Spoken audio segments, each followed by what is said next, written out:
बिस्मिल्लाहिर्रहमानिर्रहीम।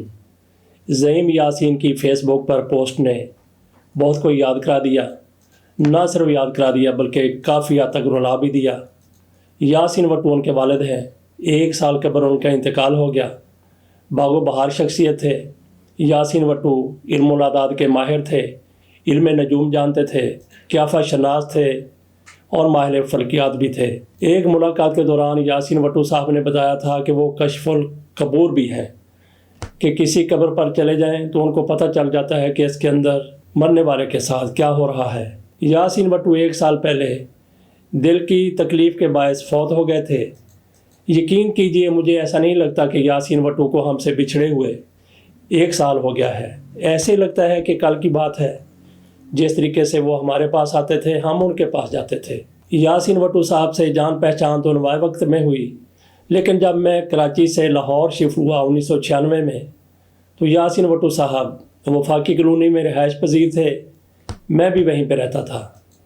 तो वहाँ मस्जिद में इनको देखा। इनकी शक्ल व सूरत और जिस तरीके से वो जना कैप पहनते हैं, तो शबाहत से नज़र आता था कि ये रफ़ीक तारड़ हैं, सदर रफ़ीक तारड़। बिल्कुल हूबहू उनकी कापी नज़र आते थे। नवाए वक्त में इन्होंने कॉलम लिखना शुरू किया। हमारे होते हुए इन्होंने कॉलम लिखना शुरू किया था। मजीद निज़ामी साहब से बड़ी दोस्ती थी, उनसे मिलते थे। यासीन वट्टू साहब का कहना है कि मजीद निज़ामी साहब ने कहा कि आप कॉलम लिखा करें। उसके बाद यासीन वट्टू साहब ने कॉलम लिखना शुरू कर दिया। लेकिन दरमियान में मजीद निज़ामी साहब और यासीन वट्टू साहब के दरमियान कोई थोड़ी सी नाराज़गी भी हुई। यासीन वट्टू साहब की तरफ से क्या नाराज़गी होनी थी, मजीद निज़ामी साहब की तरफ से ही नाराज़गी का इजहार किया गया था। हुआ कुछ यूँ था कि इरशाद आरफ साहब नवाए वक्त छोड़ गए थे और इरशाद आरफ साहब के हवाले से मजीद निज़ामी साहब को ये गलत फहमी थी कि इनके मजीद निज़ामी साहब के भतीजे आरफ निज़ामी साहब के साथ मुरासम हैं, राब्ते हैं, तल्लुकात हैं। जबकि आरफ निज़ामी साहब नवाए वक्त छोड़ गए थे। इसके बाद इरशाद अहमद आरफ साहब को भी नवाए वक्त छोड़ना पड़ा, उन्होंने भी रिज़ाइन कर दिया। तो एक CNA तंजीम थी सहाफ़ियों की, वहाँ पे लोग इकट्ठे होते थे।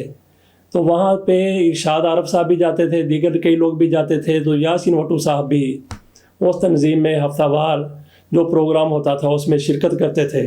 कर्नल इकरामुल्लाह साहब ने एक दिन निज़ामी साहब को आके बता दिया कि निज़ामी साहब, यासीन वट्टू तो दूसरों के हाथों में खेल रहा है।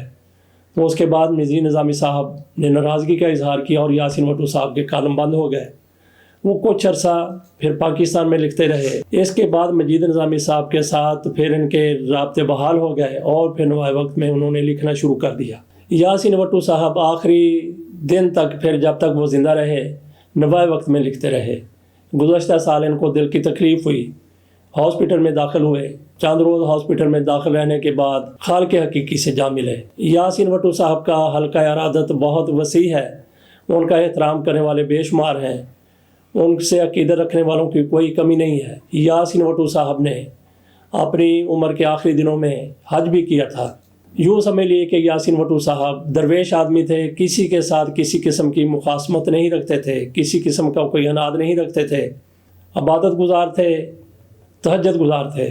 जो भी यासीन वट्टू साहब के पास किसी मुश्किल के हल के लिए कोई आता तो उसको वजीफ़ा बताते या इल्मुल आदाद की रोशनी में उसकी मुश्किलात हल करने की कोशिश करते और लोग मुतमिन होके यासीन वट्टू साहब के पास से जाते। उनके चाहने वालों में, उनके हाज़िरी देने वालों में बड़े बड़े लोग शामिल थे। उनमें चौधरी परवेज़ इलाही साहब उनके घर आते थे, मलक रियाज़ की अहलिया उनके घर आती थी, मलक रियाज़ की बेटी उनके घर आती थी। इस तरीके से बड़े बड़े लोग यासीन वट्टू साहब से अपने मसाइल हल करवाने के लिए आते थे और ये नेक बख्त हर बंदे की मुश्किल हल करने की अपनी सी कोशिश करते थे। आज इनको हमसे बिछड़े हुए पूरा 1 साल हो गया। यकीन कीजिए, जिस तरह से उनके बेटे ने अपनी पोस्ट में लिखा है, वो हर फ़िक्र व गम से आज़ाद हो गया, मेरा बाप मुझसे अब्दी जुदा हो गया, वो शफ़क़त भरा लहजा, वो बारोब चेहरा, वो मजबूत आसरा, ख्वाबो ख्याल हो गया। यासीन वट्टू साहब 2021 जनवरी के दूसरे हफ्ते खालिक हकीकी से जा मिले थे। अल्लाह ताला इनको जवार रहमत में जगह दे और उनके लवाहिकीन को जो यकीनन अभी परेशान हैं, एक सदमा लिए हुए हैं, अल्लाह ताला इनको सब्र जमील अता फरमाए। अल्लाह हाफ़िज़।